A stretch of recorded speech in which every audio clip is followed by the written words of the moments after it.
So without further ado, welcome, Leah, and thank you, Dr. Ford, for facilitating. Great. Well, thank you, Dr. Sullivan Catlin and Nick Hamilton Honey. And welcome to everybody. I was just so glad to see the list of participants, see how many people are here. Really just so happy that you're all with us tonight. And it is my pleasure and my privilege to introduce our speaker and somebody who is a good friend and a colleague in this work. I have the absolute privilege of being on the Soulfire board and working closely with the Soulfire staff, including Leah and all the other team members of our staff that make these magical things happen. And also, as Leah was speaking, thinking about I'm on the board with the land, and that is absolutely true. I'm going to do two things. I'm going to read Leah's bio, but then I'm also going to annotate it by saying a few other things. So Leah Penniman is a Black Creole educator, farmer, author, and food justice activist from Soulfire Farm in Grafton, New York. She co-founded Soulfire Farm in 2011 with a mission to end racism in the food system and reclaim our ancestral connection to land. As co-executive director, Leah is part of a team that facilitates powerful food sovereignty programs, including farmer training for Black and Brown people, a subsidized farm food distribution program for communities living under food apartheid, and domestic and international organizing toward equity in the food system. Leah has been farming since 1996, holds an MA in science education and a BA in environmental science and international development from Clark University, and is a Manye, Queen Mother in Voodoo. The work of Leah and Soulfire Farm has been recognized nationally and internationally among many Soros Racial Justice Fellowship, Fulbright Program, GRIST 50, the James Baird Award, and there are many others. And of course, Leah's book, Farming While Black, Soulfire Farm's Practical Guide to Liberation on the Land, is a love song for the land and her people. But what I always really love about introducing Leah, and especially this, Leah is my community, so I'm introducing you to my community here at Potsdam, is to say that for me, what I really deeply have come to admire is the way that activism includes, in your world, Leah, active, right, the actions, but also the thoughts and also the deep work. Because Leah and the rest of the team, you have your hands in the dirt. You have, as I like to say, your hands in the hair of the Mother Earth. And as such, I really trust when you are saying what you hear from the land and the ways that you see that we have hurt the land, the ways that our relationship to food and to land has become dysfunctional, and therefore the ways that we have to be in right relationship in order to heal those things. And I know that you feel those things deeply, and I really honor that for you. So I am going to just say, yes, welcome. We're very glad to have you. And I know there are some questions, and there's questions coming in the Q&A, but welcome, Leah. Thank you for joining us. Thank you so much, Mama Claudia, and thanks everyone for having me. I have to say I was really looking forward to being up in person with you all this spring, and and life had other plans for us, but it's an honor. And I will just add that you have an immense treasure in Dr. Claudia J. Ford. Wisdom does not have enough letters to describe the depth of her knowing of what is true and necessary. And I hope that you treasure Dr. Ford, that you care for, that you protect, that you defend, that you cherish. Dr. Ford, she really is a wonderful human being, and I would not be able to do the work that I do without her love and support and guidance. So excited to dive into the questions and really happy to be here with all of you. Great. Well, thank you, Leah. I'm going to start with a question that we got ahead of time from Izzy Fontaine.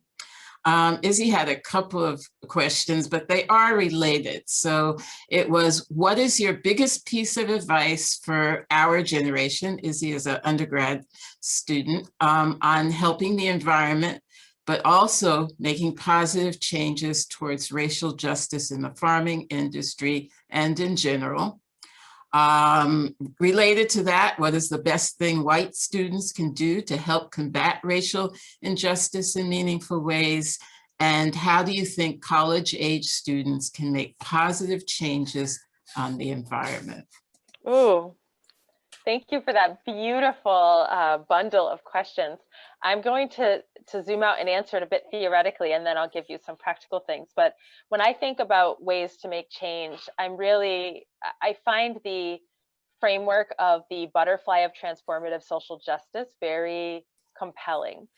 So imagine a butterfly with 4 winglets, and on each winglet is a different strategy for social change. On one is resist. Resist means the protests, the blockades, the boycotts, the chaining yourself to the redwoods, right?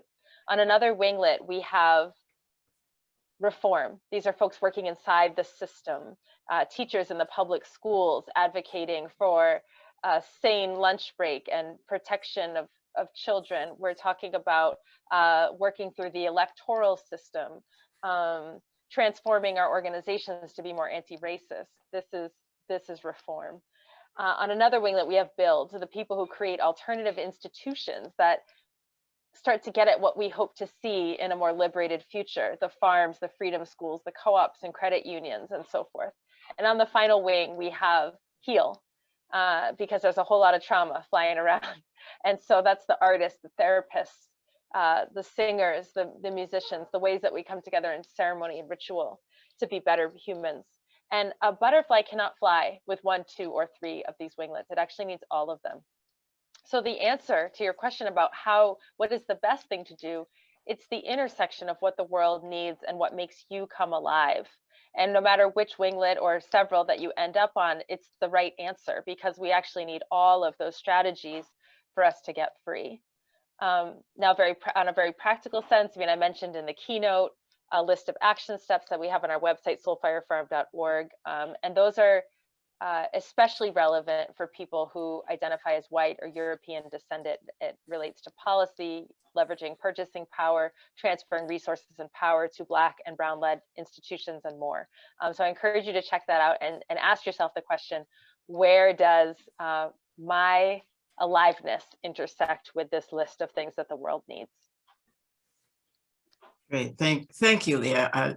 Absolutely. I mean, that idea that we need all of those skill sets is just so important. And here at Potsdam, that means we need the artists and the musicians, right? And because we do have a very rich arts program here. So there are a few questions in the chat about Naima's spoken word. So we will make sure that you get some kind of a link to that.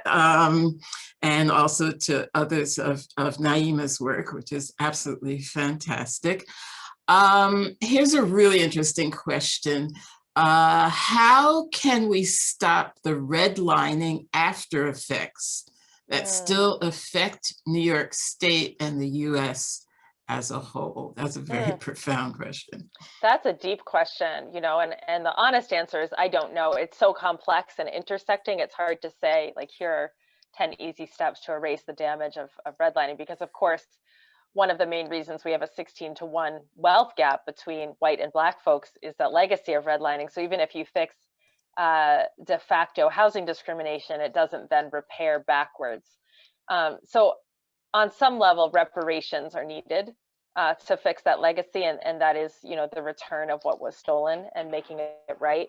I'll tell you a quick anecdote. So my brother's a city planner in Detroit, and Detroit is one of the most segregated cities, and was speaking about even the middle income Black folks who work in City Hall cannot get mortgages within certain neighborhoods in Detroit, still to this day. So redlining is very, very, very much alive and well. And we know from a number of studies where actors with exactly the same credentials and paperwork, but some Black actors and some white actors would go and try to get mortgages or houses or apartments, and the discrimination was as potent and insidious as it was prior to legislation that outlawed this discrimination. So we do need to give the resources back, and I think we also need to, I think, shift the enforcement of civil rights legislation so that it's outcomes instead of intent oriented. So for example, if you have a city that remains segregated, the city is actually held accountable for correcting the problem, as opposed to just showing that their intent is not to perpetuate the problem. So I think we need to advocate for a shift in the way that we enforce these policies. I don't know if you've been following it, Leah, but I think it's Evanston, Illinois, that's just enacted a reparations policy for the city. Have you read about that? It's so exciting. It and is. I heard that I think Brown University is doing one just for their university too, which I think is fascinating. But I love that because we've been waiting for the federal government to pass HR 40, and they may never do it. So let's just get started, right? Yeah. Oh, it's very exciting. I was so glad to see that. So I've been kind of following that story. And we do have a course, and of course, it's not just Potsdam students who are here. So let me be clear about that. It's all of the schools here, including Canton and St. Lawrence and Clarkson. But at Potsdam, we have a course in residential segregation. And so I know some of the students from that class are here and are very interested in issues of redlining. Well, I would love to hear their solutions as well. They're probably more informed than me. So feel free to populate the chat with your ideas so we can learn from one another as well. That would be great. Thank you. There's a couple of questions about whether or not you have seeds passed down from your ancestors, any ancestral seeds.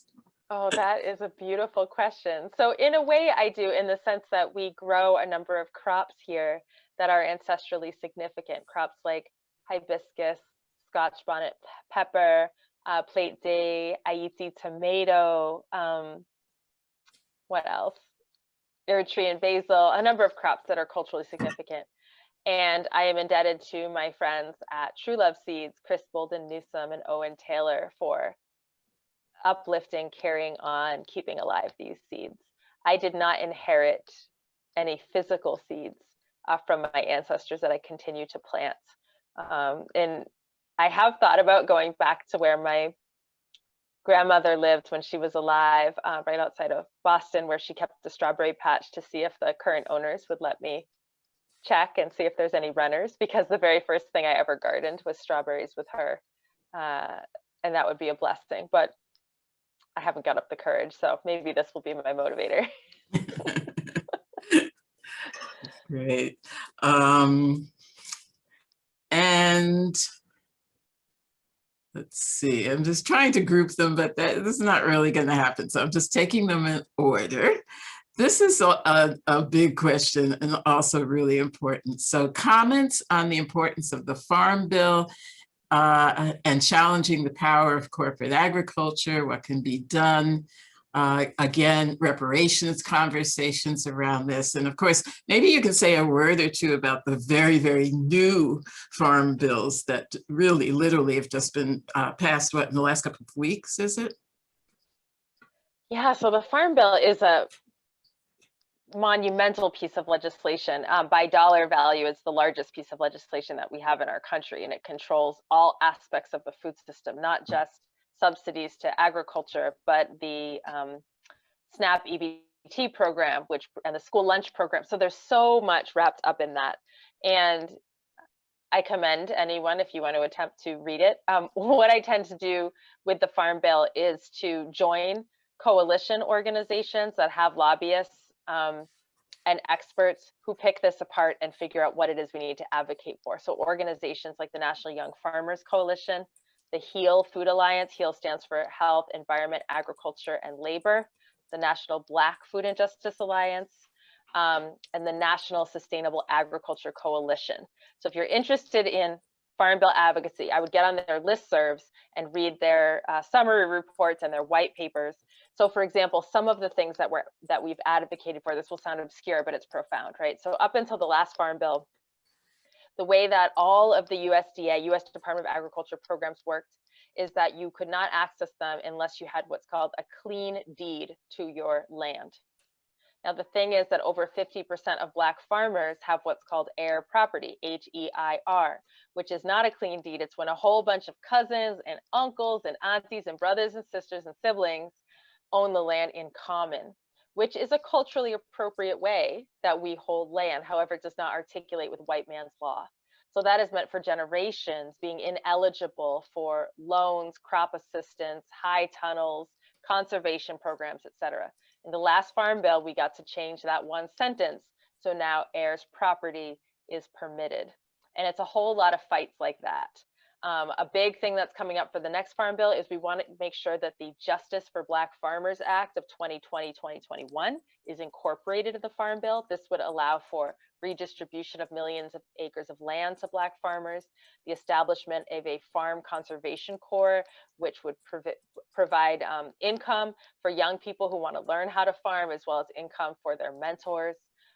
It would place a moratorium on foreclosing on Black farmland by the federal government. And we already got the debt forgiveness part passed in the COVID relief bill. So that's absolutely thrilling. But there's many other pieces of this legislation that we hope will be tucked into the next Farm Bill. So get involved. I mean, it's dense, but it's crucial. I mean, this is Lindsay Lunsford of Tuskegee University puts it well when talking about legislative advocacy. She said, "We will not let their pens write us out of existence." Nice, nice, absolutely. I have, in my family, heired property. So my people go back to slavery in Virginia, and we even have the deed of manumission, which was before the war.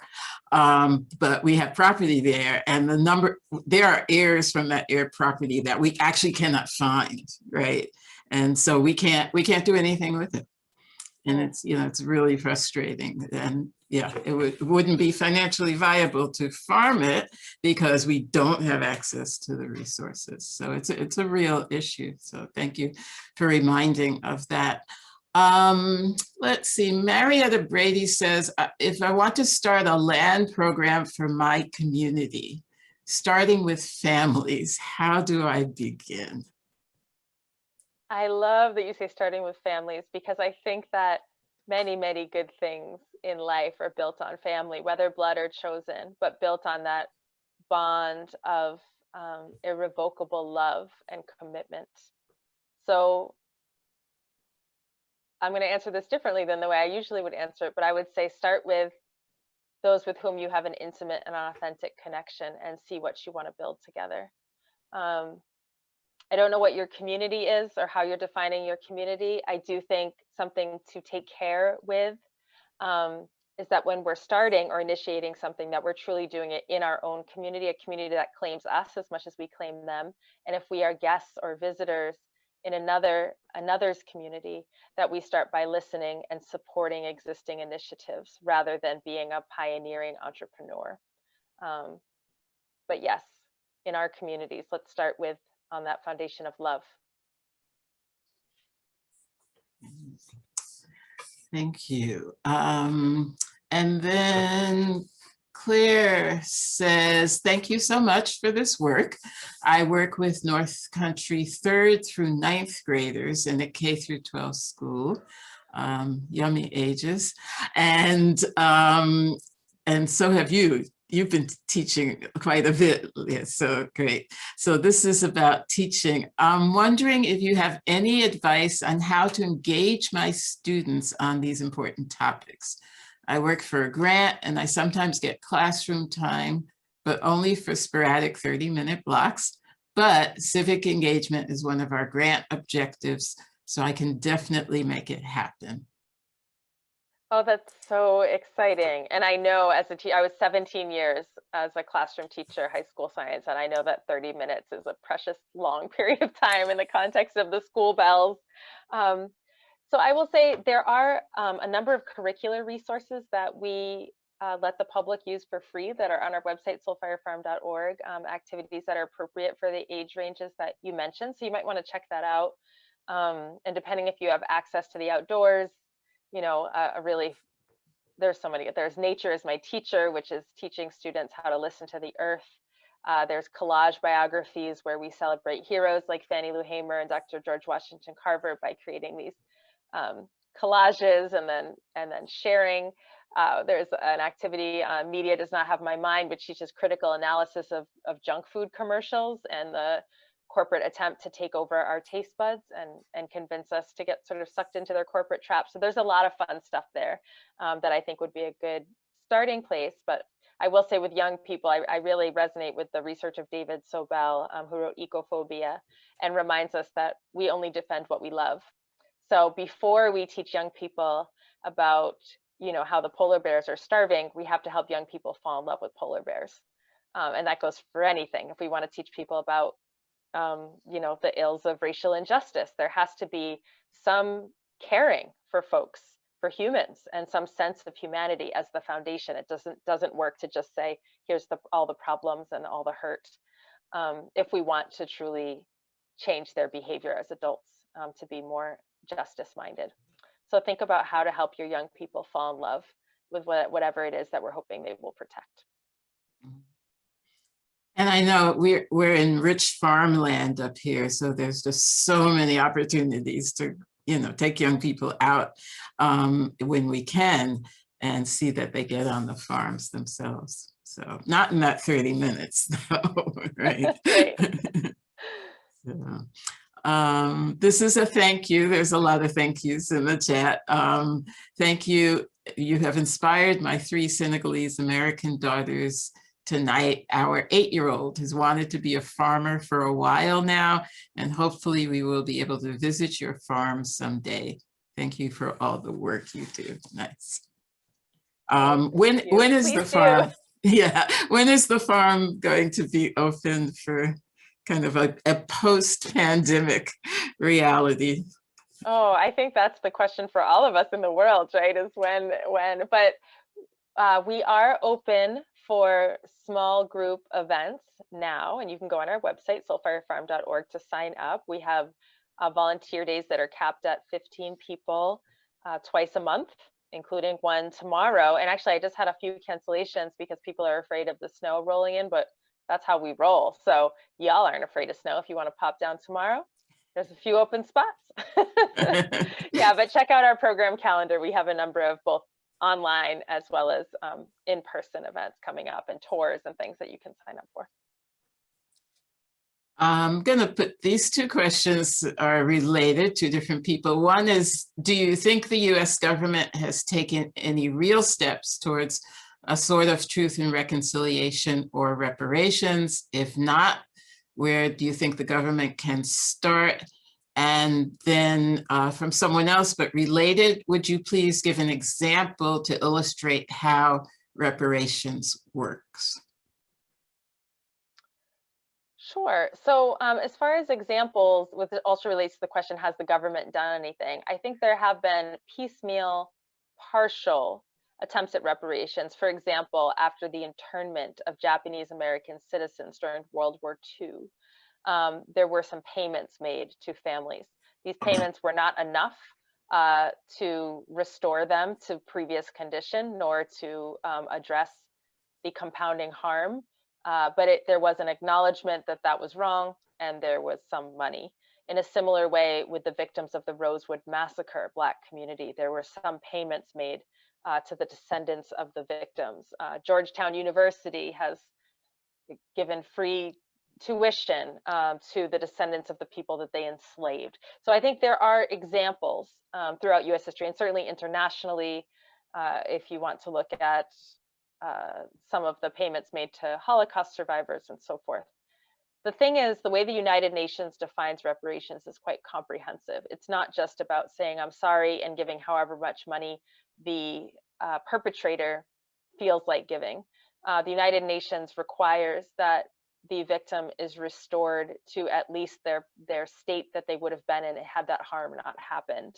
So it's a full compensation. There's also a guarantee of non-repeat, which means that policies and procedures need to change so that nothing like that could ever happen again. The laws are changed, the culture is changed, and the victim has to identify that they're satisfied with that package, and that they are now able to live their lives in a way, the way they would have had that harm never happened. And I don't know of any example. I'm not saying that's never happened, but I don't know of any examples of that. I think the United States is still not even in pre-K, because we've not even had the truth part, where we really hear our leaders say, you know, this country was built on genocidal violence and land theft. This country was built on the chattel slavery and the stripping of freedom and dignity from millions of people. We have not had that, and quite the contrary. We saw, especially with the last administration, a complete denial of the relevance of any of this history. So we have a ways to go, and that's partly why it really excites me, these municipalities and institutions starting to do their small part, because I think that will engender the culture shift that is needed for society level reparations.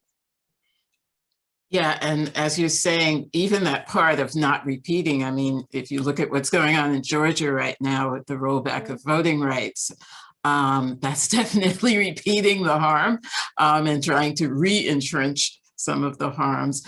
It was interesting, I think I found out today that Stacey Abrams is not in favor of boycotting companies like Delta, who are, you know, not complaining about the rollback of voting rights. So I want to read more about that, because I think that's an interesting position to take. But I mean, people are aware that yes, our country is really struggling to, as you say, even get into pre-K on doing this work.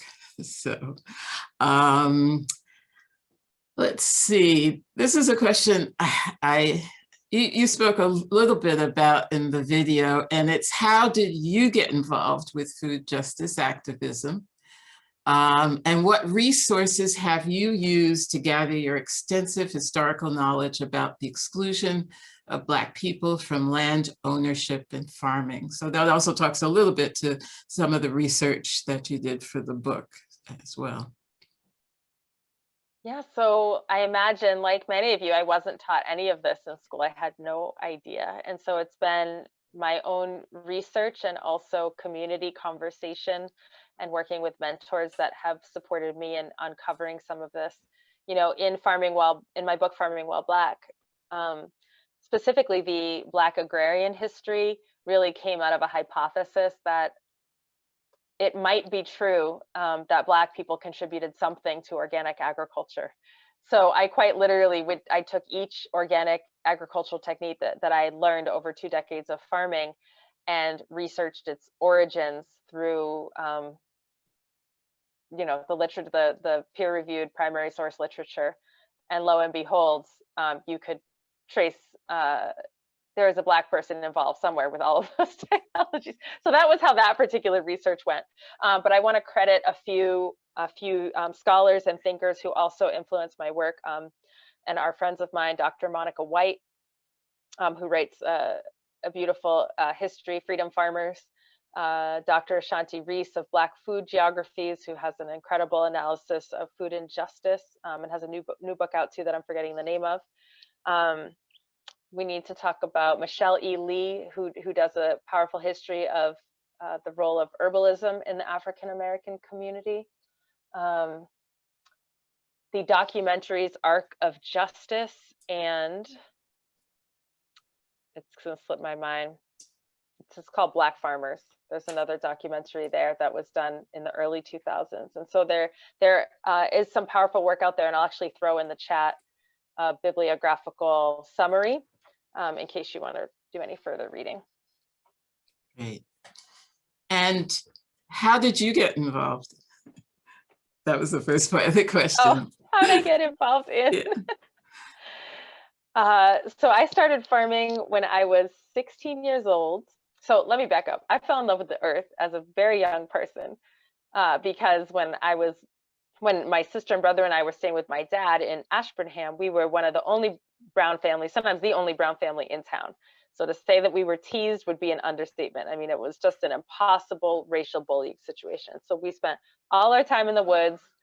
We were students of the land. We had a deep, intimate relationship with those pine forests.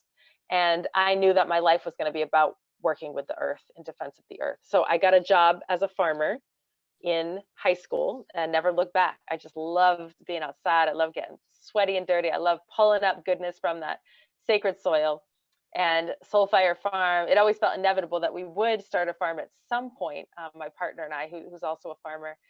But Soul Fire Farm itself, the idea came when we were, struggling to get fresh food for our own children in the south end of Albany. And, no supermarkets, no farmers markets, no land.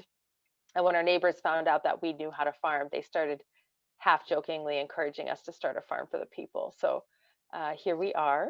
Some years later. That was the inspiration. Great, thank you. Let's see, I'm trying to figure out. We've got lots of questions, so we're not going to run out. These are really interesting questions. Thank you, everybody. And you can keep putting them in the chat because we will collect them as well. This one says, I am a white woman who grew up in the North Country, graduated Potsdam, but now am an art therapist living in Rochester. What recommendations would you have for me in working in a deeply traumatized and impoverished area in the city? Is there any I can do in my community to support and uplift the Black, Indigenous, and people of color I work with in regards to reclaiming connections to earth, food, and health? And I'm going to leave out the part about the office plants because I don't think that was meant seriously. I hope not. So any recommendations for working with traumatized communities? Oh my goodness, I feel like Mama Claudia, you would be better to answer this one. I'm just going to say at a high level, it's very important to follow the lead of traumatized or targeted communities in terms of what it is they're saying that would be helpful for them. And certainly if you have a menu of offerings and skills and want to reach out to, organizations that are Black and Brown led, Indigenous led, and say, here I am willing to volunteer or share my services. This is what I have. Let me know if it's a fit. That can be a way to approach it. But I'm not an expert in trauma transformation. So it's like, I don't know if you want to say anything, Dr. Ford, about that. Yeah, thanks. I think the answer is somewhat in the question because Nicole says that they are an art therapist. So right there is one of the answers, right? Because we know that art and the arts as a form of therapy for trauma is extremely powerful. And there are certainly ways that you can connect art to food, art to the land, art to health. And I would think deeply about using that skill set and figuring out ways to do that. I think, trauma, yeah, that's a whole conversation. What surprises me the most about it is just how profound it is sometimes. It shows up at times when people don't expect it to, and it's also deeply individual. So you can have traumatized communities, but even then the way specific people relate to their own traumatic experiences can be very different from one to another. Maybe compassion is the word I'm going to land on, just remembering, in addition to listening to the people that you're working with, remembering and having deep compassion for the trauma that they're going through. So This one is, do you save seeds on the farm? Yes, we do. And what processes do we have for doing that? And oh, so the Ginger says, I want you to know I am transplanting tomatoes while listening to your wonderful talk. Yay. So what about our seed saving? We absolutely save seeds, and I will say that I am a novice and even was a reluctant seed saver. I didn't know how that all fit in, but I was convinced by Mama Ira Wallace, who's a Black farmer and elder at Acorn Community and Southern Exposure Seeds, that this is necessary, and Chris and Owen, who I mentioned. So we actually not only save seeds, but we distribute them through the True Love catalog. And last year we did the Plate de Haiti tomato, the Scotch bonnet pepper, calendula, bee balm number 6, Sweet Annie, maybe something else. And then the seeds that we don't sell, but we do save and share because they're particularly sacred, are the Stockbridge Muncie black corn, the Mohican white corn, the Muncie bean, and then our garlic, just because we don't ship it, but we do say we've been saving that for many years, maybe 20 years worth of garlic seed saving. And it really is indescribably miraculous to carry on the seed and the stories. Yeah, seeds are miraculous, and I've got a couple on my kitchen, in my little kitchen grow area right now, and I just every day over there just looking at them like a kindergartner. Oh, this is a question from my CSA farmer, Dan, and he says, one way a farm can reach out to diverse communities is to grow specialty crops familiar to those folks. Have you had successes as well as failures in trying to provide foods that come from different, usually hotter places on the map? Our farm here along the Canadian border struggles to reliably produce sweet potatoes, good hot chilies, bitter melon, etc. Although I will say, Dan, the sweet potatoes were pretty good this year. So I will add that. But that's from Farmer Dan.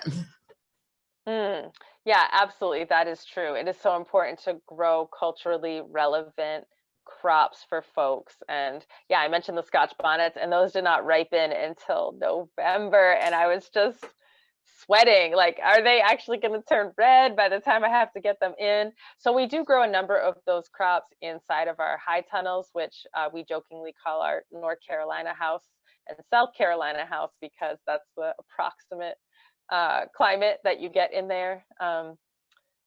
So, you know, we do a number of South Asian vegetables because we have some Japanese and Korean folks in our community, as well as traditionally African American vegetables. And also, we really appreciate the work of Bryant Terry in showing how to get some of those flavors that we're accustomed to using vegetables that are adapted to our climate. So we provide recipes that show, you know, how do you make chard work like your callaloo, or how do you use sumac to taste like a citrus, and try to encourage both. That's sort of the both and in there. Great, thank you. How many of the Soulfire programs are in the public and other schools, including this history? Because I know it says, do you have plans? And yes, we actually do have. So can you just talk a little bit about the program, Soulfire Farm programs that are in the schools or work with the schools? Absolutely. So let's see. So in summary, you know, our educational programs are mainly focused on reconnecting folks with the land and training up the next generation of Black and Brown farmers. And we work with youth, adults, elders. In talking about the youth, we have a number of schools in our region from Albany and Troy who do incorporate Soulfire Farm into their curriculum. So they'll bring the young people out to the farm. I mentioned already some of the types of activities that we do. We teach them some basic farm skills. We teach cooking, food justice and advocacy, media literacy, and just fun, just joy. Just being around folks who look like them, who run their own business, that hopefully make them see some possibilities they might not have seen before. And then some of the schools we follow up with and support them in a soul fire in the city garden. So we have a few schools and churches and community groups that have gardens that we provide the compost, the seeds, the training program. And then in addition to that, there's the week-long Liberation on Land camp. So some of our very motivated young people who want to be more engaged. Another way that we engage with the schools indirectly is we've made our curriculum available to teachers, and we have between 50 and 100 educators who let us know each year that they are using those lessons or bundles of lessons in their classroom, which excites us very much as well.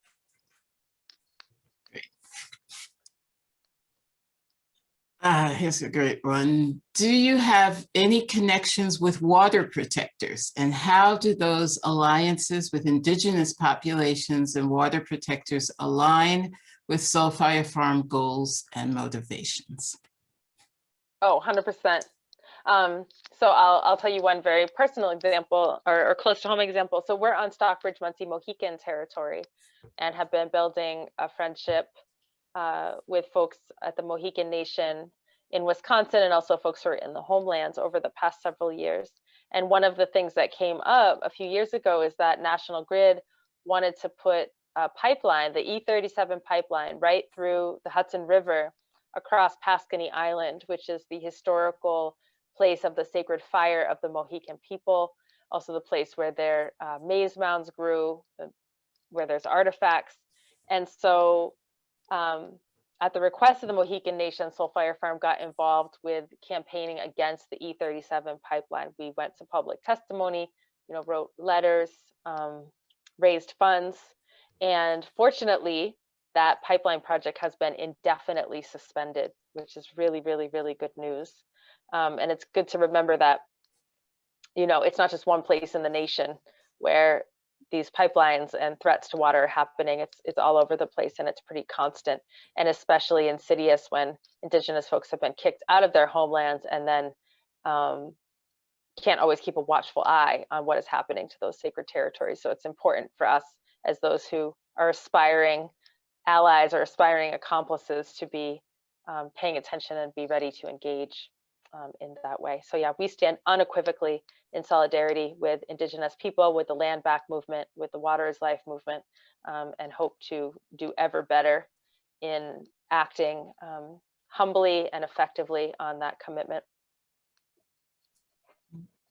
And that's been a lot of the work of NEFOC as well, is that connection. I think there's been, I would say with the land and food justice, there's been a lot of very intentional and thoughtful progress to address Black and Indigenous relationships very specifically. And, I myself feel really good about what our communities are doing just to try to understand how we can protect and look out for each other. There's developing a real sibling bond. There always has been, but I can see where it's a lot of people paying attention to what does that mean and how can we help ourselves. So I love this question from Dr. Trevisan. Do you believe that it would not be a crazy idea for Black and brown farmers to come up and buy land here in the North Country where it's cheap? Would it be possible or too isolated? The Amish have done it. Your thoughts? Oh, there's so much to say. Well, the Timbuktu community was up there. It has been done. That community did not take. I will say that we're excited to have some folks come. Land is pretty cheap here in Grafton too, and we're excited about that possibility.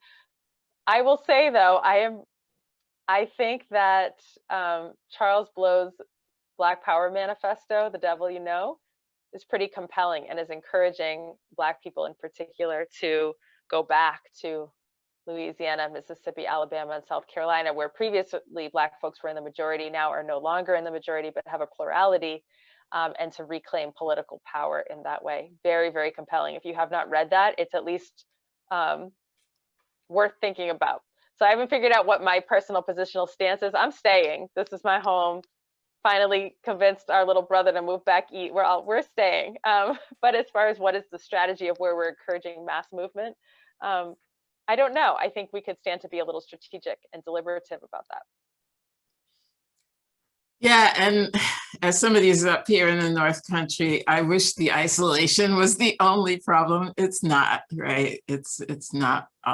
It's a tough community. It's a tough crowd, where there's very often very obvious that we are not welcome here as people of color. So that makes it hard if you're a farmer. Unfortunately, in a lot of rural areas, that's true for Black and brown farmers. But I would definitely say up here in the North Country, that's definitely one of the challenges. How has the COVID-19 pandemic affected Soulfire Farms? A lot of board meetings about that. I know. Well, I mean, it's impacted us all so deeply, right? So we are essential and frontline workers. So we have not got that restful sabbatical. We've been working very hard, and our community need increased during COVID. More people needed doorstep deliveries of food. More people needed gardens built. More folks were reaching out asking how to garden and grow food. So we established Ask a Sister Farmer call-in show. The farm worker community was not getting COVID safety information in Spanish. So we organized a webinar series in English and Spanish, as well as a resource list. We're doing a lot of connecting, a lot of advocacy, making sure that these COVID relief bills included farm workers and farmers and communities who need the food. So it's been a full year. It's been a very, very meaningful year. And honestly, just a deep honor, because for so long, we're here advocating for, food justice and advocating for racial justice, and sometimes falling on disinterested ears nationally. And I think if one thing happened during the pandemic, we woke up to how important food is when the grocery store shelves emptied, right? And woke up to how important racial justice is with the very brutal and highly publicized murders of George Floyd, Breonna Taylor, and others.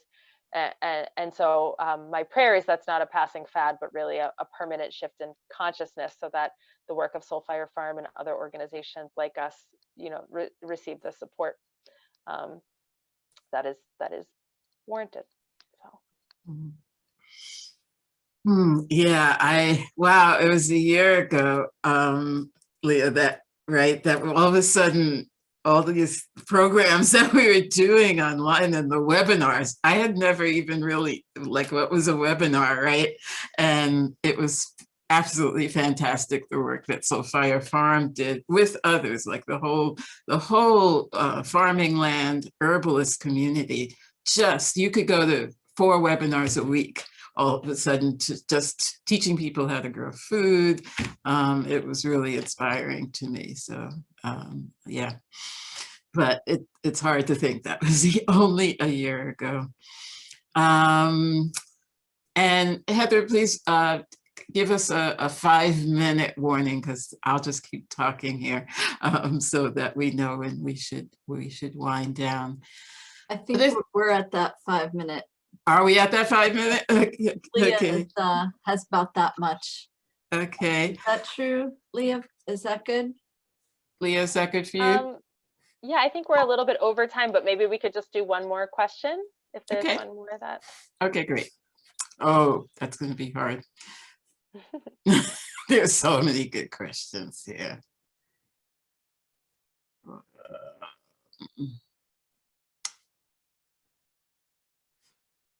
I'm just scrolling through.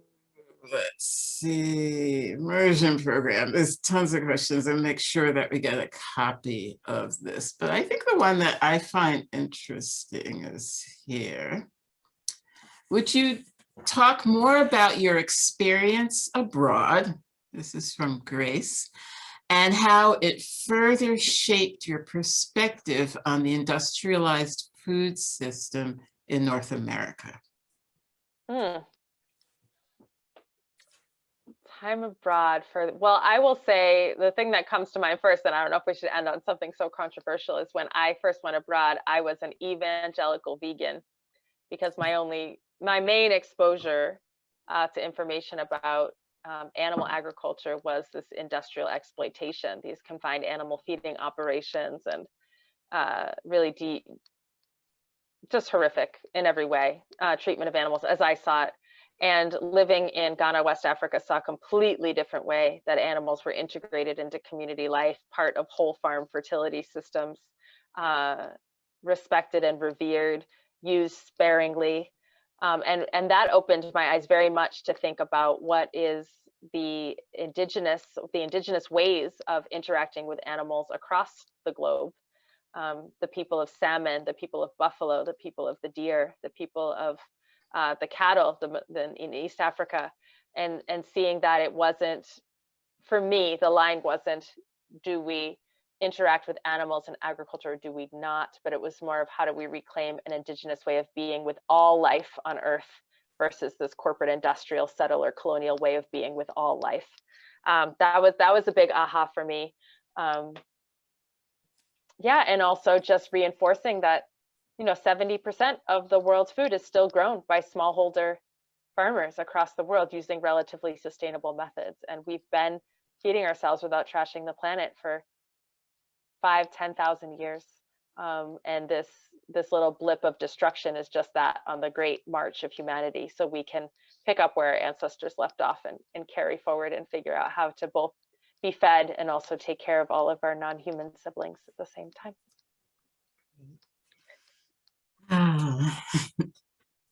Well, I just want to express my deep, deep gratitude, Leah, for you spending time here with us.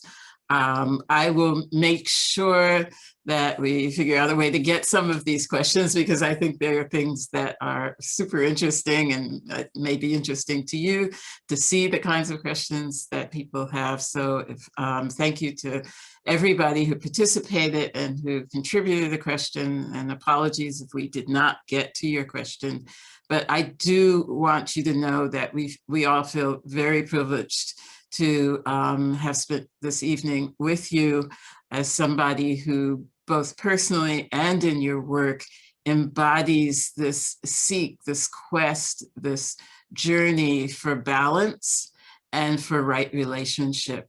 And I know I speak for everyone in saying that listening to and having you share that work has been inspirational for us. And one thing it inspires for me, and I hope for others, is to continue our own personal journeys for balance in our lives and for right relationship with each other, with ourselves, and with the earth. And so deep thank you, Leah, from myself, from Nick, and from Heather for being with us this evening, and so much love to you. Thank you so much, Dr. Ford, and thanks everyone for having me. I return the caring and respect. Okay. Heather, anything else that you want to say? Just echoing your thanks, wonderful words to end on, and just to remind everybody that we will be sending out a follow-up email. There'll be a link to an evaluation. There'll be as many of the resources as we could capture, and keep your eye out for that. And thank you all so much for being with us and for your wonderful, wonderful questions. And thank you, Claudia, for facilitating that so masterfully. And thank you, Nick, for handling the tech. Whoa. Great team. Yay, team. And everybody, keep your eye out. Sustainability Day and the Green Living Fair will return in full next year. Everybody get vaccinated.